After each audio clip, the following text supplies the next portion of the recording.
Well, there we have the bikes for our next feature event this afternoon, the Hang 10 Cup for A and B grade riders and machines of 200cc to 1000cc. And there's our leading competitors coming up to the line. The man to watch in this one, I think, Wes, will be number 2, Stuart Avant from New Zealand. Also, possibly number 13, Rick Walden. The fellow on letter O, machine O over there, is Graham Crosby, normally a superbike specialist, but today is riding the Bob Rosenthal machine, and he's going to be a man to watch. And of course we can't forget Jeff and Murray Sale. You can see the heat haze rising off the circuit there, very, very warm indeed. Stewie Avant, if I recall rightly, was one of the stars of the ill-fated Laverton Air Force Base meeting of a couple of years ago, Neil. He really slayed the overseas and international stars. Fields away, and look at the power of the big machines as they mono their way into the turn number 1. And our leader is Graham Crosby on machine number O, followed very closely by Jeff Sale, and then number 2 is Stuart Avant. All bunched very, very close together and jockeying for position as they go into Holden Corner. There's number 96, Graham Muir, and number 22, Murray Sale. As Graham Muir came through with a burst there, obviously got himself aligned properly along that short motorcar pit straight and into PTH Corner. And in a handy position there at the moment in third place behind Crosby and Sale, number 10, Jeff Sale going into the lead now. He'll be a hard man to beat in this one. So Jeff Sale on machine number 10, the TZ750 Yamaha, already opening up a lead of around about 5 or 6 bike lengths over Graham Crosby, and quite a good dice for third and fourth. As the rider streaming through under Dunlop Bridge and settling down now to a piece of steady, fast riding down the front straight, and somebody's off already. It could be number 59, I think 59, that's... is Rick Bolden? Yes. Ron Bolden, if it's 59, but can't be sure that it looks like his colours. Sale, Crosby and Muir taking off the first, second and third up as they head up along the back straight now. Sale building up a little bit of a lead. Crosby, and there goes Muir making a forward move. Number 96, and a nice piece of riding going on the outside of Crosby as they break hard for the bend at the end of the back straight, Rothman's Corner, down through the S's now. It's Muir up into second place from number 2. Avance moved up a place from Crosby, and 22 Murray Sale into fourth place. Well, a real great dice for second, third, fourth, fifth and sixth place, I think it is. There's a great bunch of them there. And as you can see, Graham Muir and Stuart Avant very closely bunched together. And then we've got Murray Sale. Graham Crosby just dropping back that little bit now, so obvious that he can't quite keep up this incredible pressure. Number 22, Murray Sale making a forward move. He's past Greg Johnson now, and Graham Crosby cramp, looks like he's got cramp, yes, stretching out his leg there.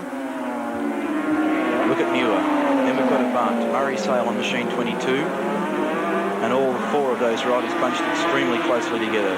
Number 15, the man behind them, is Greg Johnson, so he's certainly nobody to discount. And Graham Crosby's off the side of the circuit, and I'd say that it was definitely some sort of a cramp problem, which is bad luck for him. Well, Graham Muir getting a little bit of a slide there. Stewie Avant on number 2 in the blue and white, looks over his shoulder to see who's coming behind, but he hasn't got time for that sort of thing at this stage.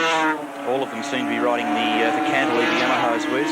Sport the single shocker unit underneath the tank. That's right, they're quite an innovation, and look at Jeff Sale. There's not much in it between this dice for second place. There's Avant trying to come up on the inside, and he looks as though, no, he hasn't got it. Muir takes it away from him once again as they go along the car, pit straight up to PTH Corner. Third, fourth and fifth place, and Avant has got ahead. He's ahead.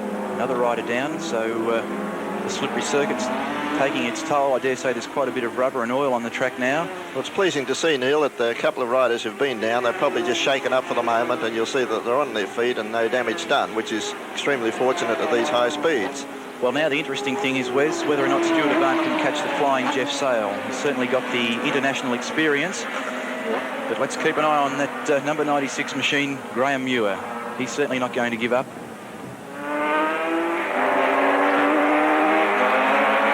Leader currently 3 seconds ahead of our second place man, Stuart Avant, and slowly pulling away. So whether or not Stu can actually get up there remains to be seen. There's still around about 10 laps to go. There's a long, long way. Well, with Graham Crosby, number 0 disappearing, it's Greg Johnson on number 15 coming into reckoning now, and Graham Muir is losing ground behind Stewie Avant, and Johnson will be after that third place in any time now. He's right in there. that his overseas experience will obviously stand in good stead against the local boy Muir. Rick Walden's also up there, just waiting for the wrong move to be made. Around about 5th or 6th place. And it's interesting that we haven't seen number 26, Rick Perry, terribly much this weekend. Had an international run last weekend in Indonesia, and apparently hasn't really got his act together for Sandown today. But look at this great dice between Stuart Avant and Muir once again. Muir up on the outside as they go up towards Rothman's Rise. And once again, Avant just out-braking, but Muir comes back once again and lays down beautifully over the top of him. A magic move from number 96, our South Australian rider. No, I'm sorry, I'll have to correct you, Neil. Graham Muir is one of our local boys. In fact, he's from Hartwell Club, and he's having a greatest of battle with Stewie Avant on number 2 and 15, Greg Johnson, both international riders. So it's great experience for him to be in amongst this sort of company. There goes Avant trying to make a forward move down the front straight, slipping in right behind Muir, and he's going for the move as they come up under braking into this corner. Muir's still got it by the merest fraction as they go through there. Very heady riding, nice and cool.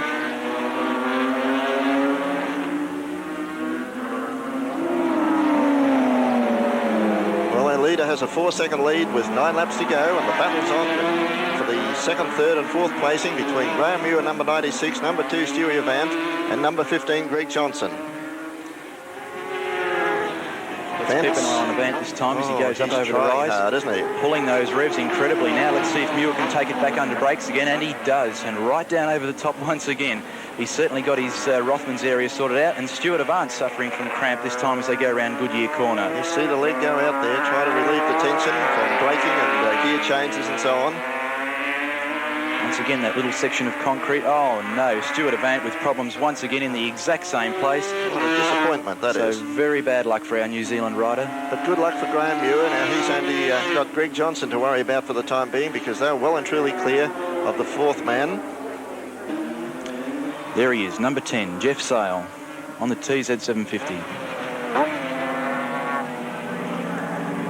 Very smooth and very sure. He's our 2nd and 3rd place men.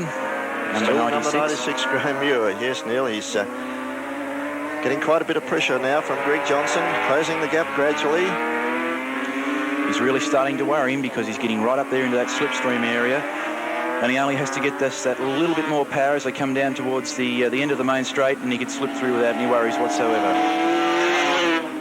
So the battle royal, and Greg Johnson getting very out of shape as he came under Dunlop that time. And look at this great drag down the straight between the 2 big Yamahas. Johnson just marginally ahead as they go into the braking area of Repco. And let's see what happens. It looks like Johnson's going to hang on to it.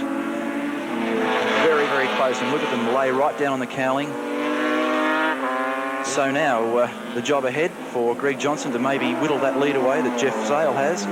But with only 5 laps to go, it might be just that little difficult to pull off. And I dare say the way that Johnson's going, he'd be whittling that lead just that... watching number 96. Oh, Muir trying desperately on the brakes, isn't he, to make up the necessary... I was about to say that Johnson would be catching on our leader, and I was just sort of keeping an eye on number 96, Graham Muir, because he seemed to have an incredible burst of speed down the back straight that time, and I was waiting to see how he'd go under brakes. Yes. He seemed to pull it off okay. There's our leader again, number 10, Jeff Sale. Still motoring very, very nicely.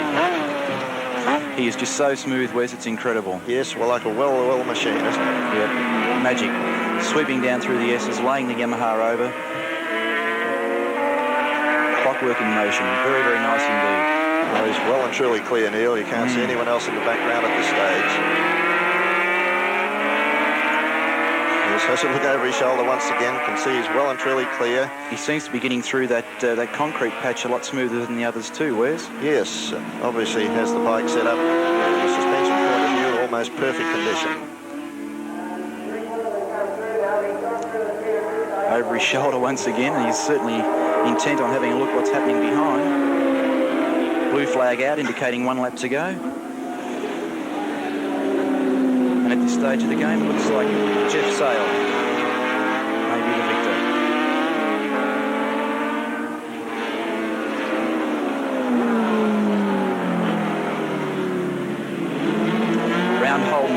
again, and again looking over his shoulder. Certainly hasn't got any worries, Neil. He's so far in front, even though he's lapping riders. There's no problems for him there, but of course you can never be too sure. Now, in fact, Wes, it can be a very difficult part of the race as you're establishing a great lead, and you just tend to relax that little bit. And we've seen it a lot of times in long-distance car events. The driver or rider, in this case, can just lose that little bit of concentration, get out of shape, and it can dramatically change things. So it's very important for the rider to hang on to himself.